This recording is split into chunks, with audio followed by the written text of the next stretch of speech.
We can also get a full thrust belt on the seaward edge of a passive margin. Now this is, a passive margin means there's no tectonic activity. So, maybe wondering, okay, how the heck are we getting thrust faults and folding where there's no tectonic activity?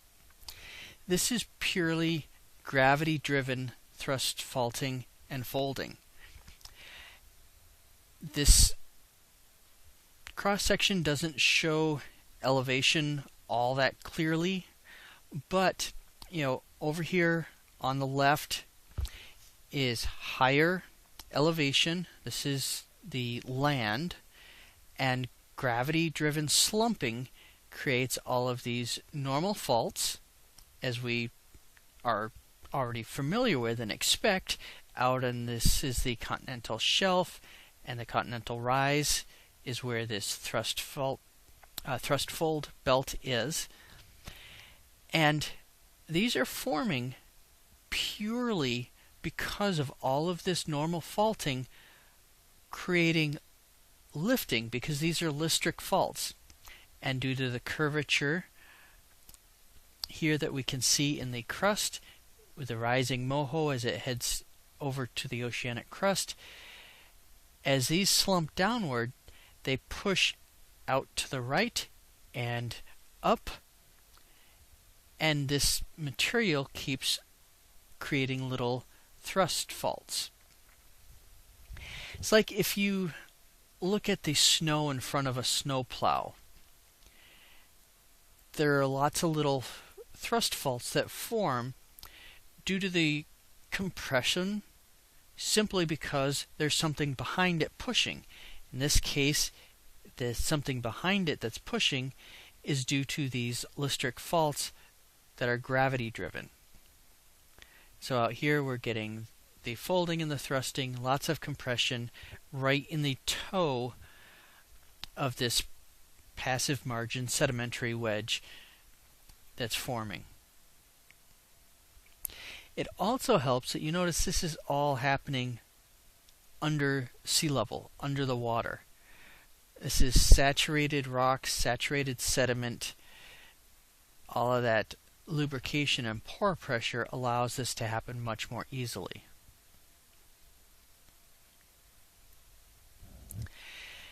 The last major place that we can see this is actually along a transform fault. So we've seen it in a rift zone that used to be extensional, and then stresses change and it becomes compressional. We've seen it in subduction zones, which are absolutely compressional. We've seen it along a passive margin, which has no tectonic stresses. It's purely gravity-driven stress as land slumps and slides. And now we can see it along a transform fault, a strike-slip fault. This is something like the San Andreas fault, side-to-side sliding blocks. But these faults aren't pure straight lines along their whole length.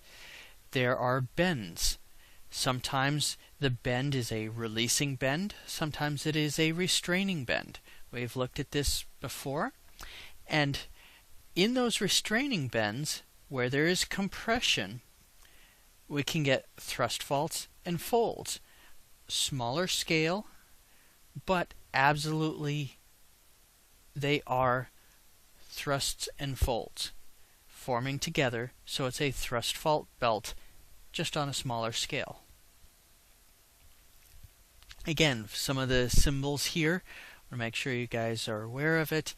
The X is in the circle is indicating this side is going into the page.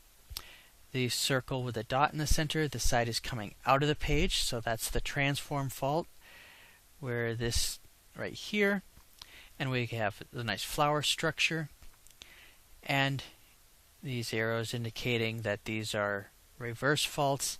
These ones are too high angle. On the left here, they are reverse faults.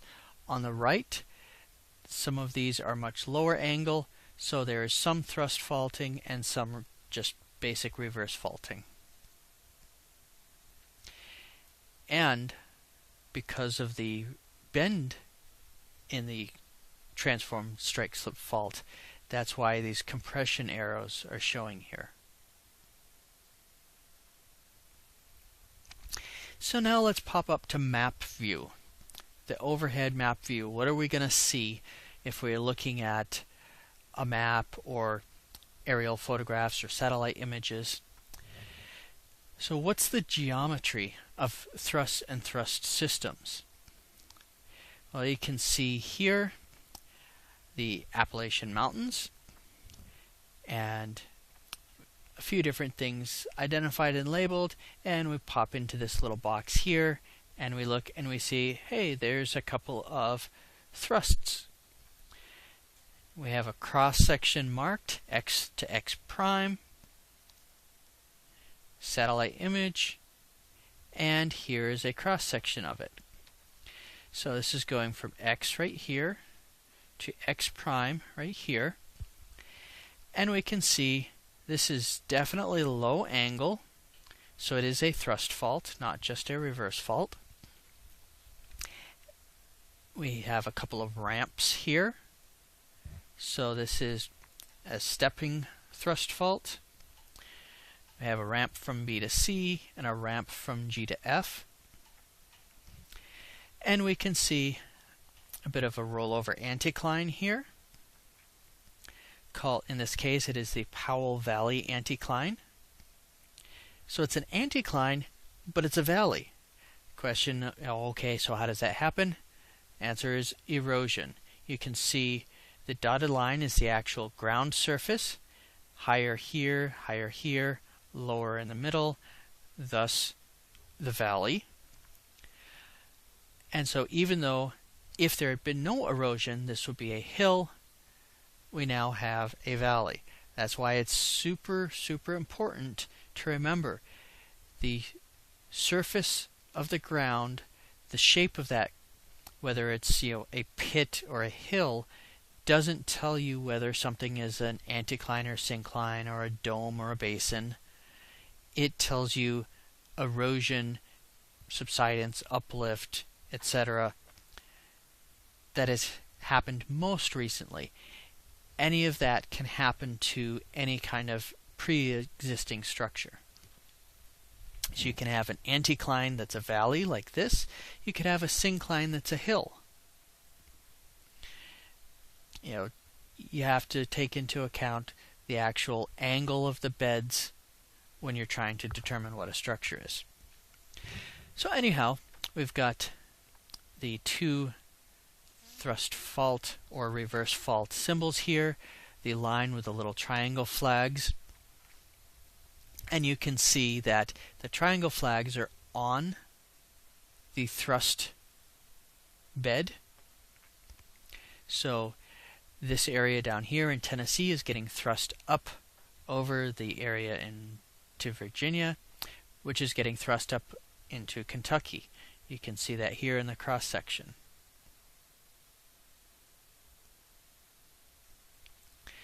This is a even more simplified ramp anticlines. You can see here there's two of them in this case instead of just the one that we had up here. And this happens because as this gets thrust up, gravity causes it to bend and roll over down into this anticline shape. Now, these ramps can be at various angles relative to the motion of that overriding plate. And so the terminology for it is a frontal ramp is one that is perpendicular to the direction of motion. So this is what you probably think of, this is just the ramp that you're riding straight up the ramp. An oblique ramp is one that's at some angle. So the fault, the detachment, the crack is not perpendicular to the direction of motion. It's at some angle, but it is still riding up over it. This is going to give you a different shape to your anticline, to your hill that forms. And then, of course, erosion is going to take it and do what it wants with it. But if you just had it there riding up quickly before erosion takes place, you would get different shape hills riding up over a frontal ramp than you would from an oblique ramp. This lateral ramp, it's hard to see here because of the way the 3D drawing is, but this is not a vertical wall. There is dip to it. That's what this little dip symbol is indicating. And the transport direction is basically parallel to this lateral ramp. So it's sliding along. There is tilt here, but it's not really riding up it. It's just gliding along that lateral ramp.